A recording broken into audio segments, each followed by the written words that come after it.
தீர்க்கதரிசியின் புஸ்தகம் அதிகாரம் 49 வசனங்கள் 1 முதல் 3 வரைக்குமான வேத பகுதி நாம் வாசிக்க கேட்கலாம்.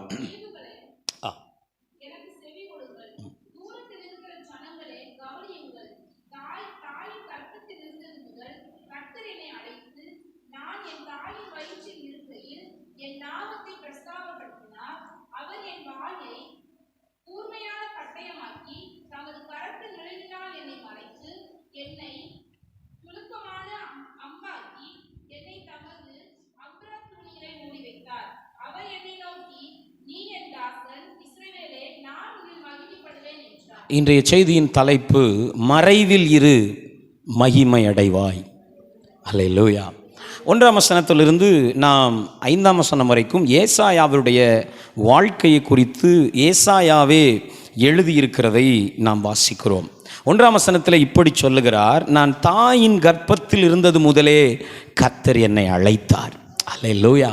அழைத்தது மறைவிடத்திலே, யாரும் பார்க்காத தாயின் கர்ப்பத்தில் தேவனுடைய அழைப்பு வருகிறது. நம்பர் 2 அவர் சொல்றாரு, நான் என் தாயின் வயிற்றில் இருக்கும் போதே என் நாமத்தை அவர் அறிவித்தார், பிரஸ்தாபப்படுத்தினார், அறிவித்தார். ஆமென். நாமத்தை அறிவித்ததும் எங்க? மறைவிடத்தில். கவனிச்சுட்டே வாங்க, மறைவிடத்தில், அதுவும் வெளியே இல்லை, தாயின் வயிற்றில். 3, அவர் என் வாயை கூர்மையான பட்டயமாக்கி தமது கரத்தின் நிழலினால் என்னை மறைத்து. அடுத்தும் என்ன செய்கிறாரா? மறைக்கிறார். அழைக்கும் போது மறைத்தார், அறிவிக்கும் போது மறைத்தார். இப்போ பாருங்க, கூர்மையான பட்டயமாக்கிட்டு இவனை கொண்டு ஏதாவது செய்வாரா அப்படின்னு பார்த்தா திரும்பவும் தன் கரத்தின் நிழலில் மறைத்தார். சரி, இப்போதான் மறைச்சிருக்கிறார், திரும்ப கையில் எடுக்கிறார். வாசி, என்னை துலக்கமான அம்பாக்கி. அம்பு, துலக்கமான அம்புனா ஷார்ப்பா, நல்ல ஆமென், அவர்களை பட்டை தீட்டி நல்ல அம்பாக்கின பிறகாகிலும் என்னை வெளியே கொண்டு வருவாரா அப்படின்னு ஏசாயா காத்து கொண்டிருந்தால், அடுத்து அவர் பண்ணது என்னவா? அம்பார துணியிலே வைத்து மூடி வைத்தார். ஆமென். அழைத்ததும் மூடி வைக்கப்பட்ட இடத்துல, பெயர் சொல்லி அறிவித்ததும் மூடி வைக்கப்பட்ட இடத்துல. சரி, பட்டயமாக்கினாரே பயன்படுத்துவார்னு பார்த்தா அப்பவும் கரத்தின் நிழலில் மறைத்தவர். நல்ல துலக்கமான அம்பாக்கின பிறகாவது என்னை வெளிப்படச் செய்வாரோ என்று பார்த்தால், அம்பார தூணி என்றால் வில் வீரர்கள் பின்புறத்திலே வைத்திருக்கிற என்ன சொல்லுவாங்க, அதை ஆரோ கேஸ் அப்படின்னா அம்புகள் வைக்கிற பெட்டி.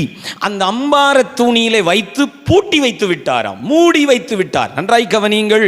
இப்போ இப்போ இப்போ ஏசாயாவுக்கு ஒரு சோர்வு வருகிறது. என்னை கவனியுங்கள். மறைந்தே இருப்பது எப்போதும் சோர்வைத்தான் உண்டாக்கக்கூடியது. ஆனால் நம்முடைய தேவன் மறைந்திருக்க பண்ணுகிற தேவன். சங்கீதம் 91:1 நம்ம எல்லாருக்கும் தெரியும். உன்னதமானவரின் மறைவிலே இருக்கிறவன். நம்ம ஆண்டவர் தம் ஜனத்தை எப்போதும் வெளிப்பட பண்ணுகிறவர் அல்ல, அவர் பல காலங்களுக்கு மறைத்து வைக்கிற ஆண்டவராக இருக்கிறார். சத்தம் ஒரு ஆமென் சொல்லுங்களேன். ஆண்டவர் தாவீதை தாயின் வயிற்றிலேயே தெரிந்தெடுத்ததாக தாவீது சொல்லுகிறார். ஆனால் தாவீதை கர்த்தர் உடனே வெளிப்படுத்தவில்லை.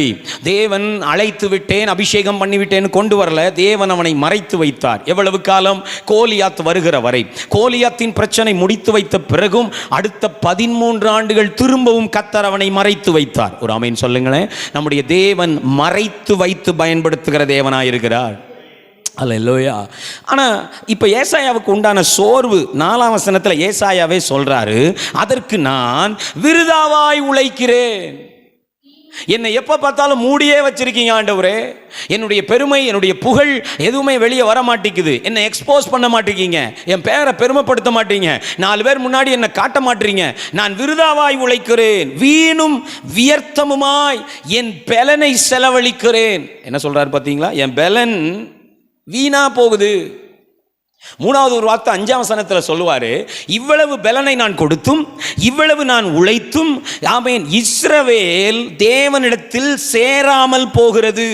நடுவில் எழுதியிருப்பார், இஸ்ரவேலோ சேராதே போகிறது. அப்படின்னு என்ன அர்த்தம்? நான் பிரசங்கம் பண்றேன், ஒருத்தனும் வர்றதே இல்லை, ஒருத்தனும் மனம் திரும்புறது இல்லை. அப்படின்னா என்ன? எதுவும் நடக்கவில்லை.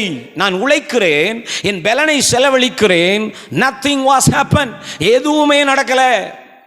ஏன்? நீங்க என்ன மறைச்சு வச்சிருக்கீங்க. அல்லேலூயா. நன்றாய் கவனியுங்கள். அழைத்த பிறகும் உருவாக்கிய பிறகும் மீண்டும் தேவன் மறைந்திருக்க சொல்லுவார். ஆனால் அவர் ஏதோ ஒரு பெரிய காரியத்தை அந்த அம்பை கொண்டு செய்ய போகிறார் என்பது அர்த்தம். அல்லேலூயா. இன்னும் ஒரு தடவை சொல்லுகிறேன். அழைத்த பிறகும், அம்புகளாய் உருவாக்கிய பிறகும், கூர்மையான பட்டயமாக்கிய பிறகும், பெயரை சொல்லி பிரஸ்தாபப்படுத்திய பிறகும், கட்டாயப்படுத்தி அம்பார தூணியில் மூடி வைப்பாரானால் அந்த அம்பை கொண்டு, அந்த பட்டயத்தை கொண்டு ஏதோ ஒரு பெரிய பிளானை வச்சிட்டு இருக்கிறார்னு அர்த்தம். அதனால தான் 3ஆம் வசனத்தில் அவர் சொன்னார், நான் உன்னை மூடி வைக்கிறேன், மறைச்சி வைக்கிறேன், சோர்ந்து போகாத இஸ்ரவேலே, நான் உன்னில் மகிமைப்பட போகிறேன். சத்தமா ஒரு ஆமென் சொல்லுங்களேன். அதைத்தான் செய்தியின் தலைப்பாக எடுத்துக்கொள்ளுகிறேன். மறைந்தே இரு, அவர் உன்னை மகிமைப்படுத்த போகிறார். அல்லேலூயா சொல்லுங்க பார்க்கலாம். மறைந்திருப்பது என்பது வெட்கத்திற்குரியதல்ல. மறைந்திருப்பது என்பது தேவன் மறந்து விட்டார் என்ற அர்த்தத்திற்குரியதல்ல. மறைந்திருப்பது என்பது ஒதுக்கப்பட்டு விட்டதன் அர்த்தமல்ல. மறைந்திருப்பது மகிமைப்படுத்துவதற்காக காத்திருப்பதன் அடையாளம். அல்லேலூயா. 6ஆம் வசனத்தில் என்ன செய்வேன்னு சொல்லுவார். 6ஆம் வசனம் மட்டும் நானே சொல்லிடுறேன். யாக்கோபின் கோத்திரங்களை எழுப்பவும், காக்கப்பட்டவர்களை திருப்பவும். அக்கா நானே சொல்லிடுறேன். அடுத்த பகுதியில் ரட்சிப்பாய் இருக்கவும், ஒளியாக வைக்கவும் நான் உன்னை மூடி வைத்திருக்கிறேன். நான் என்னுடைய டைரியில் எழுதி வைத்திருக்கிறேன். கர்த்தருக்கு ஸ்தோத்திரம். பல நேரங்களில் நமக்கு ஒரு சோர்வு வருகிறது உண்டு. இன்னுமா தேவன் நம்மை பூட்டி வைக்கிறார்? இன்னும் நம்முடைய உழைப்பு ஏன் வீணாகிறது? இன்னும் ஏன் நம்முடைய பேலன்ஸ் செலவழிக்கப்படுகிறது? இன்னும் ஏன் ஒன்றும் நடக்கவில்லை? இன்னும் ஏன் தேவன் அம்பார தூணியில் அடக்கி வைக்கிறார் என்றால், கர்த்தர் சொல்லுகிறார், சிலரை எழுப்பவும், சிலரை திருப்பவும், சிலரை ரட்சிக்கவும், சிலரை ஒளியாக, சிலரை ஒளியினிடத்திற்கு நடத்தவும் நான் உன்னை அம்பார தூணியிலே வைக்கிறேன். சத்தமௌராம. அல்லேலூயா. மறைந்தே இரு, உன் மகிமை வெளிப்பட போகிறது. Price the Lord. 8ஆம் வசனத்தில் சொல்லுவார், பின்னும் கர்த்தர் அனுக்கிரக காலத்திலே நான் உமக்கு செவி கொடுப்பேன். ஒரு காலம் வருது, அம்பார தூணியிலே அடங்கி இருக்கிற அம்புகள் தேவனின் கைகளில் எடுக்கப்பட ஒரு காலம் வரும். கூர்மையான பட்டயங்களாக்கப்பட்ட பிறகும் பொறுமையாய் காத்திருக்கிறவர்கள் கர்த்தரின் பட்டயங்களாய் பயன்படுத்தப்பட ஒரு காலம் வரும். அந்த காலம் வரும்போது அநேகர் எழுப்பப்படுவார்கள், அநேகர் திருப்பப்படுவார்கள். அல்லேலூயா, அல்லேலூயா. மறைந்தே இரு, மகிமை அடைவாய். எதற்காக மறைத்து வைக்கிறார்? 3 குறிப்புகளை சொல்லி தேவன் வைத்திருக்கிற 3 மறைவுகளை சபைக்கு ஞாபகப்படுத்தி ஜெபத்தை முடிக்கிறேன். எதற்காக மறைக்கிறார்? சங்கீதம் 27:5, ஏசாயா 26:20 2 வசனமும் குறிச்சிக்கோங்க. பாதுகாப்புக்காக மறைக்கிறார். தேவன் மறைக்கிறார். தேவன் நம்மை மீண்டும் அம்பார தூணியிலே ஒளிக்கிறார். வெளிப்படுத்தப்பட விடவில்லை, எக்ஸ்போஸ் ஆக விடமாற்றார்னா தேவன் பாதுகாக்க விரும்புகிறார்னு அர்த்தம். அந்த வசனம் வாசிங்க. 27:5, சங்கீதம் 27:5. இல்லை, தீங்கு நாளில் அந்த வசனம் வாசிச்சிருங்க முதல்ல. என் ஜனமே, ஏசாயா 26:20, நீ போய் உன் அறைகளுக்குள்ளே பிரவேசித்து கதவுகளை பூட்டிக்கொண்டு கோபம், தேவ கோபம், சினம் கடந்து போகும் மட்டும் கொஞ்ச நேரம் ஒளித்து கொண்டிரு, மறைந்து கொண்டிரு. எதற்கு மறைவு? சினம் கடந்து போகட்டும். சில நேரங்களிலே தேவன் நம்மை மறைப்பது நமக்கு தீங்கு செய்கிற சில வல்லமைகள் கடந்து போவதற்காக. 27ஆம் சங்கீதத்தில் தாவீதினுடைய பெரிய விசுவாசம் 5ஆம் வசனம், தீங்கு நாளிலே அவர் என்னை தம்முடைய கூடாரத்திலே மறைத்து ஒளித்து வைத்து கண்மலையின் மேல் காலம் வரும்போது உயர்த்துவார். தீங்கு நாளிலே அவர் மறைக்கிறார். சத்தமா ஒரு ஆமென் சொல்லுங்க. நம்முடைய மகிழ்ச்சியை விட நம்முடைய பாதுகாப்பிலே கர்த்தருக்கு மிகுந்த அக்கறை உண்டு. ஒரு ஆமென் சொல்லுங்க. ஹல்லேலூயா.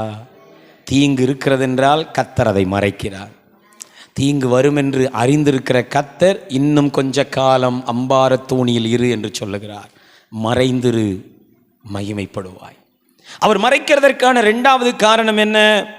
சங்கீதம் 91:4, ஆமேன். அவர் தமது சிறகுகளாலே உன்னை மூடுவார், செட்டைகளின் கீழ் நீ அடைக்கலம் புகுவாய். ஏன் மூடுவார்?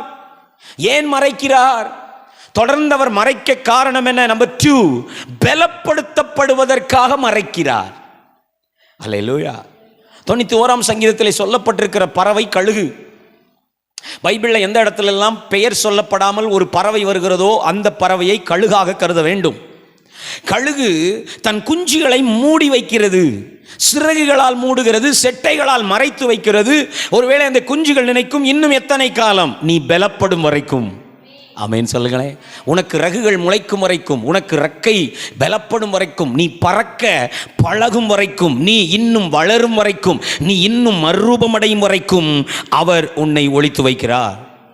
அல்லேலூயா சொல்லுங்க. பட்டுப்பூச்சி அல்லது வண்ணத்து பூச்சியினுடைய கூடு பார்த்துருக்கீங்களா? கவனிங்க. அது புழுவாக இருந்து தன்னை சுற்றிலும் ஒரு கூட்டை வைத்து கொண்டு உள்ளே இருக்கிறது, மறைந்திருக்கிறது. மறைக்கப்பட்டிருப்பது எதற்கு தெரியுமா? மறுரூபம் அடைவதற்கு. கூட்டை அதுவாக வெளியே இருந்து உடைச்சிதுன்னா கொஞ்ச காலத்துக்கு முன்னாடியே வெளியே வந்தால் புழுவாகவே தான் இருக்கும். ஆனால் அது தனக்கு அழகான வண்ண நிறமுடைய ரெக்கை முளைக்கிற வரைக்கும் அது உள்ளே அடங்கி இருக்கிறது. புழுவாயிருந்தது மறுரூபமடைகிறது, ஊர்ந்து போனது பறக்கத் தொடங்குகிறது. இயேசுவின் நாமத்தில் நான் சொல்லுவேன், கர்த்தர் உங்களை மறைத்து வைப்பது ஊர்ந்து கொண்டிருக்கிற நிலைமையில் இருக்கிற உங்களை பறக்கிறவர்களாய் மாற்றுவதற்கு, மனிதர்களால் அசுத்தம் என்று தொட விரும்பாத உங்களை ஓடி ஓடி வந்து பிடிக்கிற வண்ணத்து பூச்சிக்களாய் அலங்காரம் உள்ளவர்களாய் மாற்றுவதற்கு. ஆமேன். தாவீதை கர்த்தர் மறைச்சு வச்சதுக்கு காரணம், அவன் சொல்லுவான், என் கைகளை போருக்கும் என் விரல்களை யுத்தத்திற்கும் அவர் பழக்குவிக்கிறார். அல்லேலூயா சொல்லுங்களேன். ஹல்லேலூயா. காலத்திற்கு முன்னரே வெளிப்படுவது அபாயமானது. நாம் பலப்படுத்தப்பட மறைத்து வைக்கிறார். மூன்றாவது, கடைசியாய் நாம் பெருகுவதற்காக மறைக்கிறார். ஆதியாகமத்தின் புஸ்தகம் 15ஆம் அதிகாரம் 13-14 குறித்துக் கொள்ளுங்கள், வாசிக்க போவதில்லை. ஆண்டவர் ஆபிரகாமை பார்த்து சொல்லுவார், ஆபிரகாமே, உன்னுடைய சந்ததி ரொம்ப சின்னதா இருக்குது, நீ ஒருவன் தான் இருக்கிறாய், உனக்கு நான் ஒரே ஒரு மகனைத்தான் தரப்போகிறேன், அந்த ஒரு மகனுக்கு 2 மகனை தரப்போகிறேன், அந்த 2 மகனுக்கு 12 மகனை தரப்போகிறேன். 3வது தலைமுறையிலேயே இவங்க பெருகினது எவ்வளோனா 70 பேர் தான். என்னை கவனியுங்கள், எத்தனை பேர்? ஒன்லி 70. 3 தலைமுறை போயாச்சு, இன்னும் 70 தாண்டல. ஆனா இவங்க 12 ராஜாக்களா மாறணும், 12 நாடுகளா மாறணும். எப்படி மாறுவீங்க?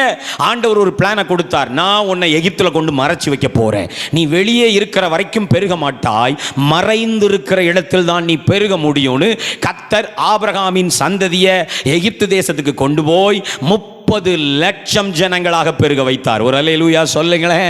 அல்லேலூயா. நான் இப்படி சொல்லி முடிக்கிறேன், என்னுடைய பிரசங்கம் அங்கே இல்லை.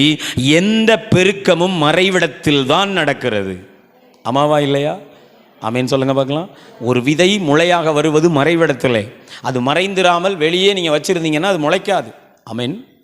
அது எதுவாக இருந்தாலும், தாயின் கருவிலே ஒரு குழந்தை உருவாவது மறைவிடத்திலே, ஒளிப்பிடத்திலே. என்னை கவனியுங்கள், எங்கேயெல்லாம் இனப்பெருக்கம் இருக்கிறதோ, எங்கேயெல்லாம் பெருக்கம் இருக்கிறதோ, எங்கேயெல்லாம் மல்டிப்ளிகேஷன் இருக்குதோ, அங்கெல்லாம் கண்டிப்பாக மறைவிடம் தான் இருக்கும். கர்த்தர் மறைவிடத்தில் தான் பெருக்கத்தை உண்டாக்குகிறார். Price the Lord. நான் முன்னாடியே உங்கள்கிட்ட எக்ஸாம்பிள் சொல்லியிருக்கிறேன். பாம்புகள் எங்கேயெல்லாம் இருக்கிறது?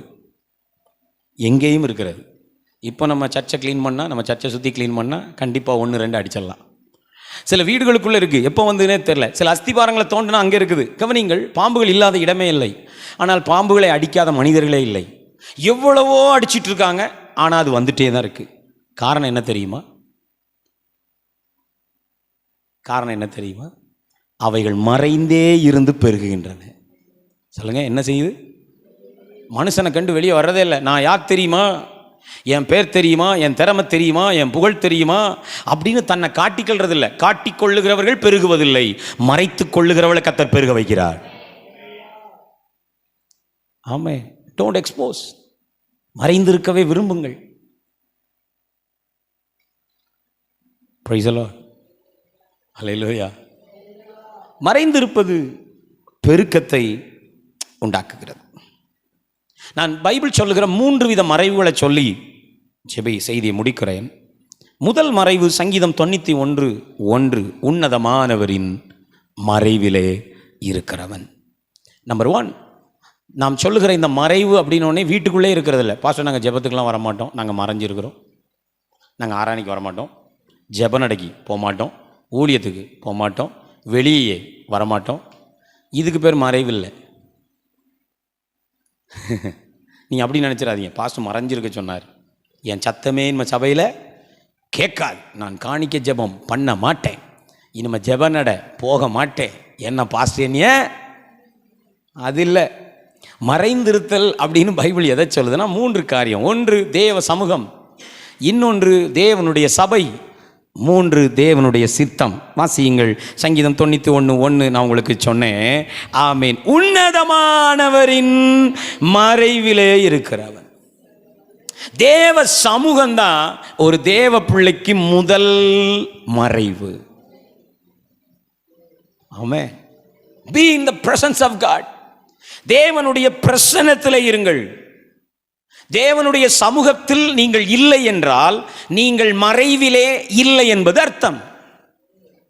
தேவனுடைய சமூகத்தை கெடுப்பீர்கள் என்றால், தேவ பிரசன்னத்தை உடைப்பீர்கள் என்றால், உங்களை சுற்றி இருக்கிற வேலியை அல்லது மறைவை உடைக்கிறீர்கள் என்று அர்த்தம். விளங்கும் நினைக்கிறேன்.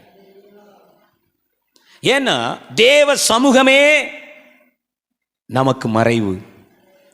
பிசாசின் கண்களுக்கும் துன்மார்க்க மனிதருக்கும் எதிர்த்து வருகிற பெருவெள்ளத்திற்கும் நம்மை அடிக்கடி பலவீனப்படுத்துகிற வியாதிக்கும் மறைந்து இருக்கணும்னா ஒரு இடம் இருக்கு, தேவ சமூகம்.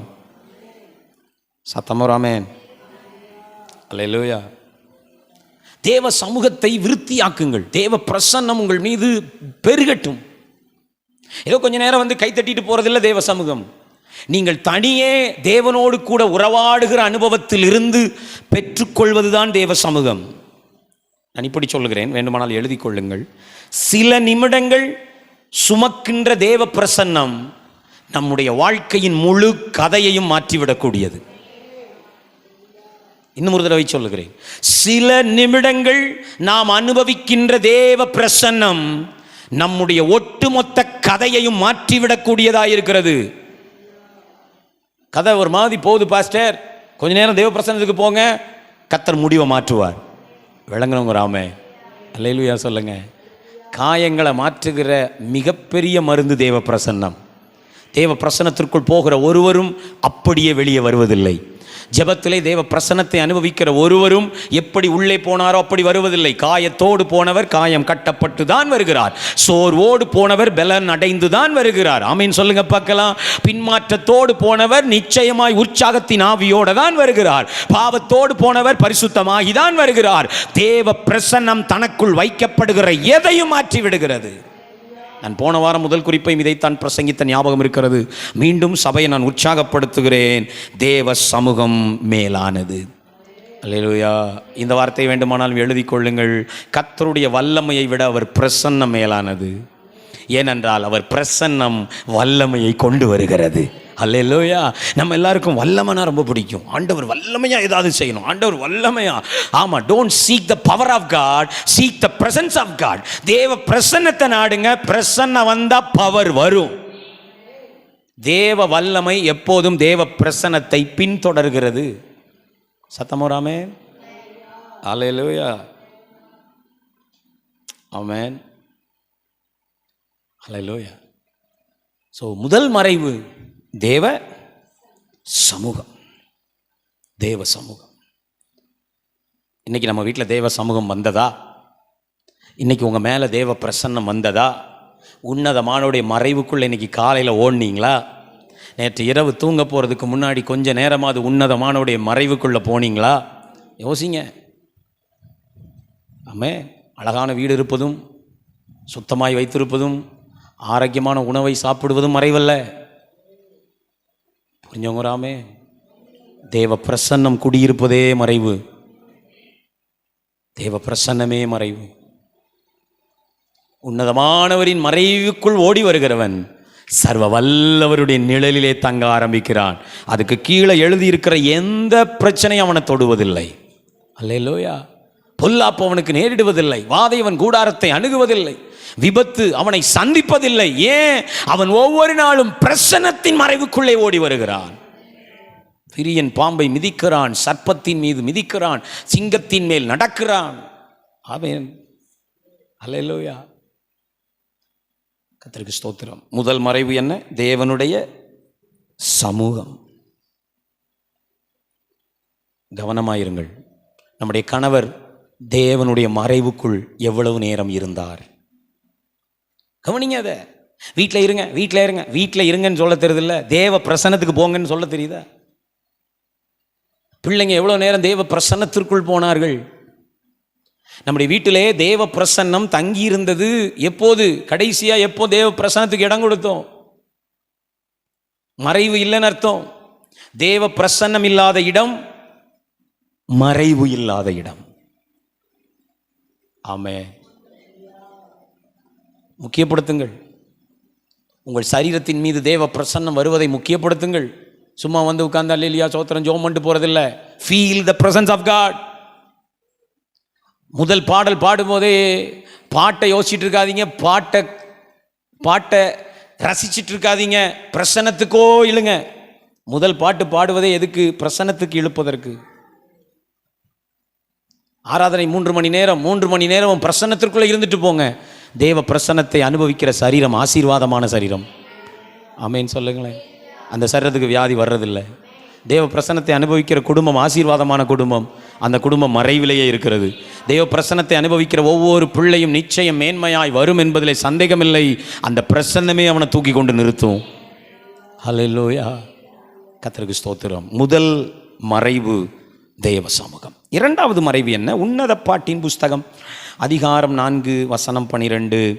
ஆமென். உன்னத பாட்டின் புஸ்தகம் அதிகாரம் 4 வசனம் 12 அழகா எழுதியிருக்கிறது. என் சகோதரியே, என் மனவாளின்னு ஆண்டவர் சொன்னாலே அது யாரு தான்? சபை தான், இல்லையா? சபையை பார்த்து தான் சொல்றார். என் மனவாளியே, நீ அடைக்கப்பட்ட தோட்டமும் மறைவு கட்டப்பட்ட நீரூற்றும் முத்திரிக்கப்பட்ட சீல் வைக்கப்பட்ட ஓனரை அல்லாமல் ஒருவரும் திறக்க முடியாத கிணறுமாயிருக்கிறாய். தேவ பிள்ளைகளுக்கு இரண்டாவது மறைவு தேவனுடைய சபை. மணவாளியே, நான் உன்னை அடைத்து வைத்திருக்கிறேன் அப்படின்றார். மணவாளியே, சபையே, நீ மறைவு கட்டப்பட்ட நீரூற்று. யாருன்னா வந்துட்டு தண்ணி எடுத்துட்டு போற நீரூற்றல்ல, மறைக்கப்பட்ட நீரூற்று. நீ முத்திரை வைக்கப்பட்டு காக்கப்படுகிற கிணறாயிருக்கிறாய். எது? சபை. தேவன் தம்முடைய ஜனத்திற்கு வைத்திருக்கிற பெரிய மறைவு சபை. நோவாவின் காலத்திலே ஜனங்கள் காக்கப்பட தேவன் பேழையை வைத்திருந்தது போல. ஆமென். அல்லேலூயா. இஸ்ரவேலரின் நாட்களிலே தேவன் அவர்கள் காக்கப்பட இரத்தம் தோய்ந்த வீடுகளை வைத்திருந்தது போல இந்த கடைசி காலத்திலே தேவன் தம்முடைய ஜனத்திற்கு மறைவாக வைத்திருப்பது தேவனுடைய சபை. அது பக்கத்தில் 5:29 எபேசியர் குறிச்சிக்கோங்க. கல்யாண வீடுகளில் வாசிக்கிற வசனம் எபேசியர் 5:29. கர்த்தர் சபையை போஷித்து காப்பாற்றுகிறது போல. என்ன வார்த்தை எழுதியிருக்கு? கர்த்தர் சபையை போஷித்து காப்பாற்றுகிறார். ஆமென். He provide and protect. தேவன் போஷிக்கிறார் சபையை வசனம் தந்து. ஆமென் சொல்லுங்களேன். இப்பொழுது நான் பிரசங்கிக்கவில்லை, கர்த்தர் என் வழியாய் உங்களை போஷிக்கிறார். ஆமென். அப்பா ஆராதனை நடத்தும் போது கர்த்தர் சபையை போஷிக்கிறார். பாஸ்டர் ஆல்பர்ட் ஜெபம் நடத்தும் போது கர்த்தர் சபையை சொல்லுங்க, he provide, he feeds. ஆனால் 2 அடுத்த வசனம் ரொம்ப முக்கியம். காப்பாற்றுகிறார். சபை கர்த்தரால் காக்கப்படுகிற மறைவு கட்டப்பட்ட தோட்டம். சபைக்குள்ள அதுக்கு தான் இருக்கணும். சபைக்கு வெளியே பாதுகாப்பு இல்லை. ஒன்றை கவனிங்கள், பாதுகாப்பின் விதிகளை மீறுவது மனித இயல்பு. கரெக்டு தானே? படியில் பயணம் நொடியில் மரணம். ஆனால் நாங்கள் தொங்கிட்டு தான் போவோம். கையை வெளியே நீட்டாதீங்க, எங்களுக்கு நீட்டினா தான் போன மாதிரி இருக்கு இல்லையா? கவனிங்க, சபைக்கு ஒழுங்காக வாங்க, சபையை நேசிங்க, சபையில் நல்ல அங்கத்தினராக இருங்க, ஆராதனையை தவிர்க்காதீங்க. நாங்கள் அதைத்தான் செய்வோம். நான் திரும்ப சொல்லி முடிக்கிறேன். சபையை அசட்டை செய்வது தன் சொந்த வாழ்க்கையை அசட்டை செய்வதாகும். தேவன் தந்திருக்கிற மறைவு அது. ஆமென் சொல்லுங்களேன். அல்லேலூயா. நம்பர் 3, ரூத்தின் புஸ்தகம் 2ஆம் அதிகாரம் 11-12 வசனங்கள். ரூத்தின் புஸ்தகம் 2ஆம் அதிகாரம் 11-12 வசனங்கள். தேவனுடைய சித்தம் தேவ ஜனத்திற்கான 3வது மறை. ரூத் 2:11-12 வாசிக்கிறீங்களா? நானே சொல்லட்டுமா? உன் செய்கைக்கு 12 மட்டும் வாசிச்சிடுறேன். உன் செய்கைக்கு தக்க பலனை கர்த்தர் உனக்கு கட்டளையிடுவாராக. இஸ்ரவேலின் தேவனாகிய கர்த்தருடைய செட்டைகளின் கீழ் அடைக்கலமாய் வந்த உனக்கு அவராலே நிறைவான பலன் கிடைப்பதாக. எங்கிருந்து வந்தாலாம்? 11ஆம் வசனத்தில் அந்த சுருக்கம் இருக்கு. நீ உன் மாமியாருக்காக செய்ததும், உன் தகப்பனையும் உன் தாயையும் உன் ஜென்ம தேசத்தையும் நீ பிறந்த ஊரையும் விட்டு, பியூலா உனக்கு எழுதின மாதிரியே இருக்குல்ல, விட்டு நீ முன்னே அறியாத ஜனங்களிடத்திற்கு வந்ததும் நீயா வரல, அது என் சித்தம். ஆமென் சொல்லுங்க. நீயா வரணும்னா ஓர்பா முத்தமிட்டுட்டு ஓடி போன மாதிரி போயிருப்ப. கிளம்புங்க. 3 பேர் கிளம்புறாங்க. மோவாப்பில் இருந்து வந்து சேர்ந்தது 2 பேர். ஒருத்தியை காணலை, ஒரு கிஸ் பண்ணிட்டு கிளம்பிட்டா. தேவ சித்தத்தை அவள் அறியலை. இந்த தேசம் எனக்கு மறைவு, அவள் அறியலை. இதன்படி செய்தால்தான் எனக்கு பாதுகாப்பு, அவள் அறியலை. ஓர்பாவுக்கு புத்தி இல்லை, இங்கே இருந்தால் நான் நிச்சயம் பெருகுவேன், அந்த அறிவில்லை. இந்த மாமியாரோடு போனால், இந்த மாமியாரின் ஆராதிக்கிற தேவனை நான் ஆராதித்தால், இவள் போகும் இடத்திலேயே நான் ஊழியம் செய்தால், இவள் போகிற இடத்திலேயே நான் தங்கியிருந்தால், ஆமென், இவளை பற்றி கொண்டிருந்தால் எனக்கு ஒரு மேன்மை வரும். அவளுக்கு அந்த சித்தம் விளங்கலை. அவள் மனித முயற்சியிலே பண்ணா. இவ கூட போனால் அடுத்த கல்யாணம் நடக்குமா? இவ கூட போனால் நமக்கு ஏதாவது நன்மை நடக்குமா? இவளே விதவை ஆயிட்டாளே, இவளை எல்லாத்தையும் விட்டுட்டு வந்திருக்காளே, இவ ஒன்றும் இல்லாமல் இருக்கிறாளே, இங்கே இருந்து நமக்கு என்ன ஆசீர்வாதம் வரும்? சுய முயற்சி, மைண்டு, சுய மூளை வேலை செய்து திரும்பி போகலாம். அப்பாட்ட போனால் அப்பா ஏதாவது செய்வார். ஒரு கிஸ் மட்டும் பிரைஸ் கொடுத்துட்டு திரும்பி போனாள். வரலாறு சொல்லுகிறது, அந்த ஓர்பாவின் சந்ததியிலே வந்தவர்கள்தான் கோலியாத். ஆமே, கவனிங்கள் அப்படின்னு ஒரு வரலாறு எழுதியிருக்கு. கமெண்ட்ரியில் நான் வாசிக்கிறேன். ராட்சதர்களை பெற்றெடுக்க காரணம் தேவ சித்தத்திற்கு வெளியே. எது உனக்கு மறைவு? ரூத். உன்னுடைய வாழ்க்கை இன்னைக்கு உடைந்திருக்கிறது. கவனியுங்கள், கணவன் இல்லை, ஆண் மக்களே இல்லை, மாமியார், வயதான ஒரு தாயாரை மாத்திரம் வைத்துக்கொண்டு வாழ்க்கையை தொடங்க முடியுமோ? போகிற தேசத்திலே யாருண்டு தெரியாது, என்ன செய்வோம் தெரியாது, யார் போஷிப்பார்கள் தெரியாது, ஆமீன், பட்சமாய் நடத்துவார்களா, ஆறுதல் சொல்வார்களா, அடைக்கலம் கிடைக்குமா? Nothing she was known. எதுவுமே அவளுக்கு தெரியாது. ஆனா ஒன்று தெரியும், இதுதான் தேவ சித்தம். அல்லேலூயா. கரடு முரடாய் இருக்கிறது, இதுதான் தேவ சித்தம். தொடக்கத்திலே எதுவும் இல்லை, இதுதான் தேவ சித்தம். அங்க போனா என்ன வேலை செய்வ? கதிர் பொறுக்க போவேன். கதிர் பொறுக்கிறது யாரோட வேலை? பிச்சைக்காரர்கள் போன்ற, ஆமேன், அந்த ஜனத்திலேயே மிக பின்தங்கிய அந்த மக்கள் தான் போய் அறுவடையில சிந்தினதை பொறுக்கிட்டு வந்து தட்டிக்கிட்டு இருப்பாங்க. அவ சொல்றா, நான் அதையும் செய்வேன். ஆமென். இதுவரைக்கும் நான் செய்திராத வேலை செய்வேன், தேவ சித்தம் என்றால். இதுவரைக்கும் நான் பார்த்திராத ஜனம் நான் பார்ப்பேன், தேவ சித்தம் என்றால். விளங்கணும் ராமேன் சொல்லுங்களேன். ஹல்லேலூயா, ஹல்லேலூயா. நான் விசுவாசிக்கிறேன், நகோமியிடமிருந்து ரூத் தேவ சித்தத்தை பற்றி கற்றுக்கொண்டிருப்பாள். நகோமி சொல்லிக் கொடுத்திருப்பாள், தேவ சித்தத்தை விட்டு விலகினதால் கணவனை இழந்திருக்கிறேன், தேவ சித்தத்தை விட்டு விலகியதால் என் பிள்ளைகளை இழந்திருக்கிறேன், தேவ சித்தத்தை விட்டு விலகியதால் இன்றைக்கு கசப்பான வாழ்க்கை வாழ்கிறேன். நீ ஆகிலும் தேவ சித்தத்தை பற்றிக்கொள். அதை கற்றுக்கொண்டவள் தேவ சித்தத்தின்படி அவருடைய அடைக்கலத்திற்குள் வந்தாளாம். தேவன் மறைவு கட்டினாரா? ஆமென் சொல்லுங்களேன். ரூத்தின் வாழ்க்கைக்கு மறைவு கட்டினாரா? கர்த்தர் ரூத்துக்கு பாதுகாப்பு கொடுத்தார். 3ஆம் வசனம், 3ஆம் அதிகாரம் 1ஆம் வசனம், கர்த்தர் சுகமாய் வாழ்ந்திருக்கும்படி சௌக்கியத்தை கொடுத்தார். அல்லேலூயா சொல்லுங்களேன். அந்த வார்த்தைலாம் ரொம்ப அழகா இருக்கு. சுகவாழ்வை நான் உனக்கு உண்டாகும்படி சௌக்கியத்தை தேடுவேன். கதிர் பொறுக்க போன இடத்திற்கு அவளை எஜமாட்டியாய் மாற்றினார். அவனையே கணவனாய் தந்தார். இயேசு கிறிஸ்துவுக்கு வம்ச வரலாற்றிலே இடம் பிடிக்க வைத்தார். தாவீது ராஜாவினுடைய பாட்டியாக மாற்றினார். கவனிங்கள், வாழ்க்கை இழந்தேன், எல்லாம் போயிற்று என்று சிந்திக்கிற நேரத்திலே தேவ சித்தத்தை கண்டுபிடித்ததால் கர்த்தர் மறைவு கட்டினார். சத்தம் ஒரு அல்லேலூயா, அல்லேலூயா. தேவ சித்தத்தை துவங்குவது சில நேரம் அற்பமாக இருக்கும். தேவ சித்தத்தை துவங்குவது சில நேரத்தில் கதிர் பொறுக்கிற மாதிரி கஷ்டமாக இருக்கும். தேவ சித்தத்தை துவங்கும் போது சில நேரத்தில் தனிமையாக இருக்கிற மாதிரி இருக்கும். தேவ சித்தத்தை துவங்கும் போது சில நேரத்தில் சந்தேகம் இருக்கும், இது கரெக்டாக தப்பா, ஆமேன் நான் வந்திருக்கிற இடம் சரிதானா, இங்கே எல்லாருடைய ஆமேன் பார்வையும் வித்தியாசமாக இருக்குது, எல்லாருடைய பழக்கமும் வித்தியாசமாக இருக்குது. ஆனால் ஒன்று முடியுங்கள், உங்களுடைய முடிவு சம்பூர்ணமாக இருக்கும். தேவ சித்தத்தின் தொடக்கம் ஆமேன் அற்பமாக இருக்கலாம், ஆனால் தேவ சித்தம் ஒரு நாளும் தோல்வியில் முடிந்ததே இல்லை. நான் இப்படி சொல்லி முடிக்கிறேன், இந்த உலகத்திலேயே மிக பாதுகாப்பான ஒரு இடம் உண்டென்றால் அது தேவ சித்தமே. அல்லேலூயா. ஏன் தெரியுமா? எப்போ ஒருத்தன் தேவ சித்தத்தின் வட்டத்திற்குள் வருகிறானோ அவனை குறித்த முழு பொறுப்பும் தேவனுடையதாய் மாறிவிடுகிறது. அவனை பராமரிக்க வேண்டிய பொறுப்பு தேவனுடையது. அவனை பாதுகாக்க வேண்டிய பொறுப்பு தேவனுடையது. அவனுடைய தேவையை சந்திக்க வேண்டிய பொறுப்பு தேவனுடையது. அவனை கைபிடித்து நடத்த வேண்டிய பொறுப்பு தேவனுடையது. ஏன்னா அவன் வந்திருப்பது அவன் விருப்பத்திற்குள் அல்ல, அவர் விருப்பத்திற்குள். தான் விருப்பத்தை காலி பண்ணிட்டு வந்திருக்கான்.